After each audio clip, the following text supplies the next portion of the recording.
Ыбраимов Алмаз Курдалиевич Кара Судан Азып акционерлик коомунун жетекчиси болуп иштейм.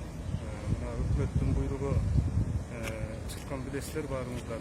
5000 тонна унду аз камсыз болгон өлкөлөргө таркатуу боюнча. Ошол боюнча бизге өкмөттүн буйрук келген. Матезеттин берген наряды боюнча бүгүн ошол уудайды переработка кылып 2500 тоннасын иштеп чыгып, Ош жана Баткен, Жалал Абад областтарына жүктөп машиналарга жөнөттүк складка. Андан соң Ош шаарына дагы 130 тонна бердик. Жалпысы 2500 тонна унду чыгардык. 1 апрелден баштап бүгүнкү 21 апрелге чейин ошол объемду чыгарып бердик. Эми мындан ары жеке тараптарга да өндүрөсүздарбы? Баасы канча болушу мүмкүн? Эми жеке тараптарга биринчи кийинки неделядан баштап жалпы элге дагы мындай жалпы сатыкка дагы иштеп чыгарып сата баштайбыз. Өкмөттүн буйругу чыкты.